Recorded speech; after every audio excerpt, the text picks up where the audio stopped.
I remember the first time alhamdulillah, I grew up reading Arabic, and it was funny because I felt like I had a disconnect in my head where like all my Islam was in Arabic and the rest of my life was in English. And I was like, that's that bridge this. Mm. And one of the ways that I was able to bridge it, alhamdulillah, was actually reading the translation of the Quran in English. And in my mind, even if it's not the Arabic, it was a translation of the Arabic in a way that actually clicked in my head in a way that I don't think anything else did.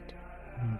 So, like, even for someone that grew up knowing Arabic their whole lives, because I think in English, reading the translation in English, I felt was transformative for me.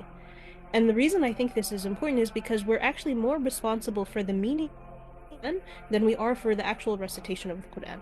There's tons of reward in the reciting. If it's easy for you, you get rewarded 10 rewards for every letter. Not every word, every letter, because Allah subhanahu wa ta'ala is that generous. And if you struggle with it, you actually get twice the reward. So it is reading the Quran is important in the original Arabic, but learning the concepts is actually also very important. So I would say, like, if you have not done that already, that should be your first. And then past that first step, now actually try to start learning different words in Arabic so that when you are hearing, like, we all know the name of Allah. We all know the word taqwa. The name of Allah is the single most repeated word in the Quran.